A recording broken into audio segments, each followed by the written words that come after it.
Estimados lectores de Perú Político, para la primera crónica de este nuevo año, tenemos dos noticias que han ocurrido durante los días pasados. La semana pasada, tras una intensa investigación, la Corte Interamericana de Derechos Humanos concluyó que existe responsabilidad directa del gobierno de Alberto Fujimori en el caso La Cantuta y la matanza del penal Miguel Castro Castro, ocurrida en mayo de 1992.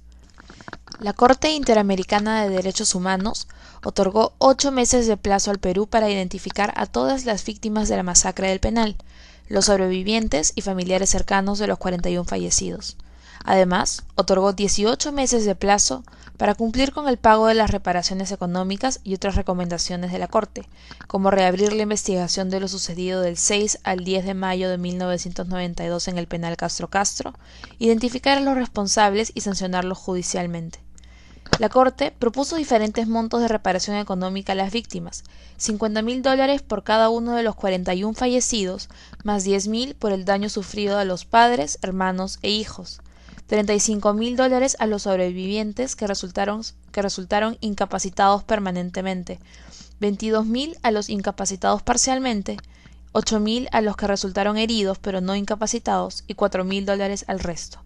El punto 445 de la sentencia establece la necesidad de reparar el daño causado a las víctimas y sus familiares y de evitar que hechos como los de este caso se repitan. Ante ello, ordena que el Estado realice un acto público de reconocimiento de su responsabilidad internacional en relación con las violaciones declaradas en la sentencia, en desagravio a las víctimas y para satisfacción de sus familiares. La Procuraduría ad hoc ha solicitado a la Corte copias certificadas de las sentencias para remitirlas cuanto antes al despacho del juez chileno Orlando Álvarez, encargado de la extradición de Alberto Fujimori. Confían en que los fallos inclinarán la balanza en favor de la extradición. Sin titubeos, el secretario general del APRA, Mauricio Mulder, calificó de injustas las reparaciones que la Corte ordenó para los terroristas asesinados en 1992 en el penal Castro Castro bajo responsabilidad de Alberto Fujimori.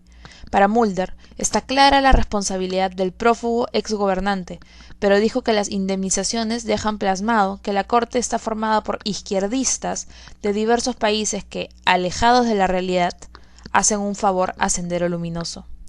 La titular del Congreso, Mercedes Cabanillas, señaló que amerita una reflexión la última sentencia de la Corte que ordena el pago de indemnizaciones. Mencionó que quienes comprobadamente ejercieron o desarrollaron el terrorismo cometieron delito contra el Estado y no meritan ningún tipo o pago de reparaciones porque se pusieron al margen de la ley. Por su parte, el vocero del grupo parlamentario fujimorista, Alejandro Aguinaga, adelantó que su bancada apoyará cualquier pedido sobre el retiro del Perú de la competencia contenciosa de la Corte Interamericana de Derechos Humanos. Esto es más que obvio, dado que los fallos de la Corte Interamericana son perjudiciales para el caso que la defensa de Fujimori intenta montar para evitar su extradición a nuestro país. El 28 de diciembre, el presidente del Consejo de Ministros, Jorge del Castillo, indicó que el gobierno se encuentra estudiando el fallo emitido por la Corte Interamericana de Derechos Humanos, pero adelantó que el pago de indemnizaciones no será para los asesinos. Las reparaciones no son para los asesinos, son para las víctimas, y el asesino que murió en una refriega no deja de ser asesino, indicó del Castillo. Asimismo, sostuvo que están estudiando el tema y que no se puede decir a priori si el Estado pagará o no. Sobre el tema, Mirko Lauer señaló: la idea de la soberanía del Estado es movida de un lado a otro, según las conveniencias del caso. Soberanos para limitar los derechos humanos, pero no tanto para aceptar la vigencia de derechos económicos foráneos. Hay gran indignación cuando en otro país se afecta los derechos de un peruano, pero suele caer mal que otro país o una corte internacional defienda los derechos de un peruano en el Perú. Peor cae cuando ese peruano es deudo de un terrorista asesinado, como acaba de suceder en el dictamen de la Corte. Es una bajeza o una ignorancia sostener que la Corte Interamericana de Derechos Humanos, constituida por la OEA, Organización de Estados Americanos, alberga simpatías por el senderismo. De esta forma, el gobierno enviaría un comisionado a la Corte Interamericana de Derechos Humanos en San José de Costa Rica para pedir a dicho Tribunal Supranacional una aclaración sobre el fallo que ordena indemnizar económicamente a los familiares de 41 internos asesinados en el penal Castro Castro. La ministra de Justicia, María Zavala, reiteró que su sector y el Estado en su conjunto analizan el fallo de la Corte. Al firmar el Pacto de San José, los Estados se comprometieron a cumplir con la sentencia en todos sus considerandos, a menos que la adhesión se hubiera realizado con reservas, que no es el caso del Perú, que reconoció la competencia de la Corte en diciembre de 1978. Antes de que se emitiera la sentencia, la defensa del Estado peruano hizo ver a la Corte Interamericana el problema que significaría para el Perú el tener que indemnizar a personas acusadas y sentenciadas por terrorismo. En tanto, la Corte Interamericana de Derechos Humanos precisó que si bien los presos estaban acusados de tan grave delito como es el terrorismo, no por ello estaban privados de sus derechos. El expresidente de la Comisión de la Verdad y Reconciliación, Salomón Lerner, pidió que el presidente le explique al país la responsabilidad de Fujimori en la masacre del Penal. Lerner asegura que el actual gobierno debería reconocer públicamente la responsabilidad de Fujimori en la matanza, pero lo que pasa es que hay criterios políticos que entran en juego, mencionó. Hasta ahora no he escuchado una crítica fuerte del presidente García por los crímenes y delitos que cometió Fujimori durante su régimen.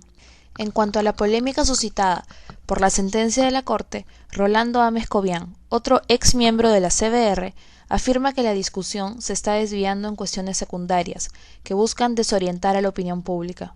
El asunto de la indemnización, si bien es polémico, es legítimo, y el Estado tiene derecho a pedir precisiones a la Corte, pero el centro de la polémica tiene que ser el hecho de si se produjeron asesinatos o no como política de Estado.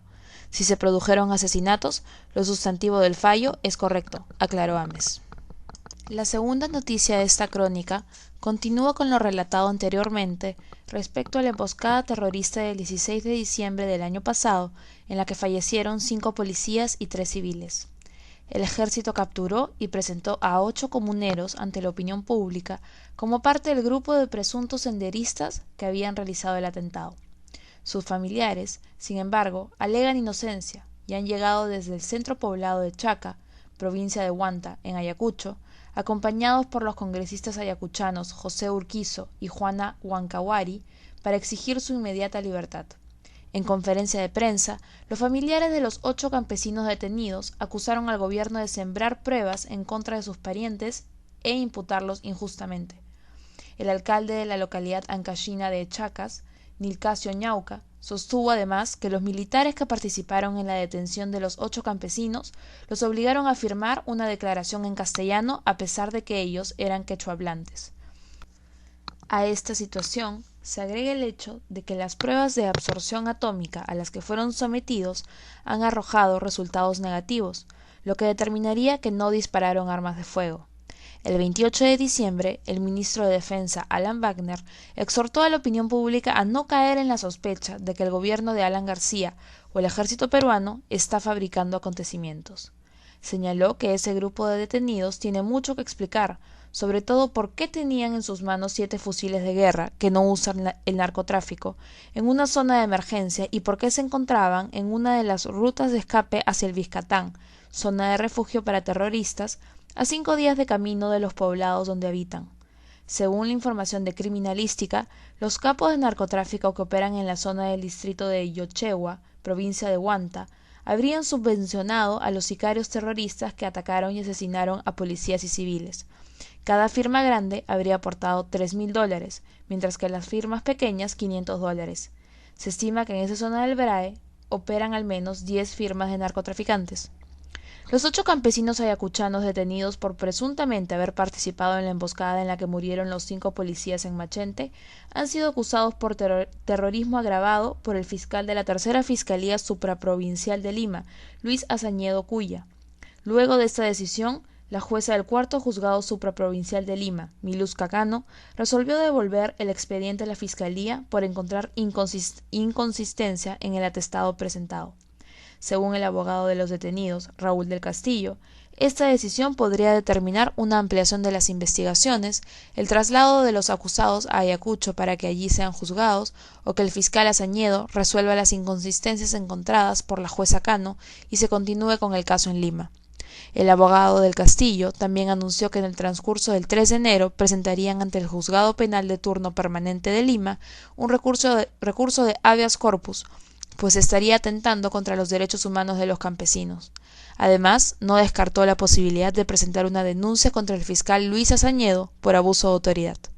El director de la Asociación Pro Derechos Humanos, APRODE, Francisco Soberón, indicó que la detención arbitraria de los 8 campesinos ayacuchanos corresponde a un acto irresponsable del gobierno.